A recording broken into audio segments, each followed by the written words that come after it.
ನಮಸ್ಕಾರ ಸ್ನೇಹಿತರೆ, ಈ ನಿಮ್ಮ ಧಾರ್ಮಿಕ ವಾಣಿ ಚಾನೆಲ್ನಲ್ಲಿ ಮೂಡಿ ಬರುವ 100ಕ್ಕೆ 100 ಸತ್ಯವಾದ ಮಾತುಗಳನ್ನು ಕೇಳಿ ತಮ್ಮ ಅಭಿಪ್ರಾಯಗಳನ್ನು ಅನಿಸಿಕೆಗಳನ್ನು ನಮ್ಮಲ್ಲಿ ಹಂಚಿಕೊಂಡಿದ್ದಕ್ಕೆ ಧನ್ಯವಾದಗಳು. ಈ ನಿಮ್ಮ ಸಲಹೆ ಸಹಕಾರ ಪ್ರೋತ್ಸಾಹ ಸದಾ ನಮ್ಮ ಮೇಲಿರಲಿ. ಈ ನಿಮ್ಮ ಧಾರ್ಮಿಕ ವಾಣಿ ನ್ಯೂಸ್ ಚಾನೆಲ್ಗೆ ಸಬ್ಸ್ಕ್ರೈಬ್ ಆಗಿ ಹಾಗೂ ನಿಮ್ಮ ಇತರ ಸ್ನೇಹಿತರಿಗೂ ತಿಳಿಸಿ. ಈಗ 100ಕ್ಕೆ 100 ಸತ್ಯವಾದ ಮಾತುಗಳನ್ನು ಕೇಳೋಣ. ಬೇಡುವಾಗ ಭಿಕ್ಷುಕನಾಗು, ಕೊಡುವಾಗ ದಾನಿಯಾಗು. ಬೇಡಿ ಕುಗ್ಗಬೇಡ, ಕೊಟ್ಟು ಹಿಗ್ಗಬೇಡ.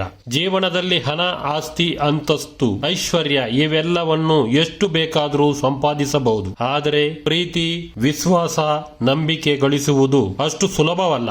ಮೊದಲು ಇವುಗಳನ್ನು ಗಳಿಸಿ, ಆಮೇಲೆ ಹಣ, ಆಸ್ತಿ, ಐಶ್ವರ್ಯ ಎಲ್ಲ ತಾನಾಗಿಯೇ ಸಿಗುತ್ತದೆ. ದೇವರ ಹೆಸರಲ್ಲಿ ಉಪವಾಸ ಇರುವುದು ಸಾಧನೆಯಲ್ಲ. ತಂದೆ ತಾಯಿ ಉಪವಾಸ ಇರದಂತೆ ನೋಡಿಕೊಳ್ಳುವುದು ದೊಡ್ಡ ಸಾಧನೆ. ಪ್ರೀತಿಸಿದವರು ಸಿಗಲಿಲ್ಲ ಅಂತ ಅದೆಷ್ಟೋ ಜನ ಹುಚ್ಚರಾಗಿದ್ದಾರೆ. ಅದೆಷ್ಟೋ ಜನ ಪ್ರಾಣ ಕಳೆದುಕೊಂಡಿದ್ದಾರೆ. ಆದರೆ ಎತ್ತವರಿಗಾಗಿ ಯಾರೊಬ್ಬರೂ ಹುಚ್ಚರಾಗಿಲ್ಲ, ಪ್ರಾಣವೂ ಬಿಟ್ಟಿಲ್ಲ.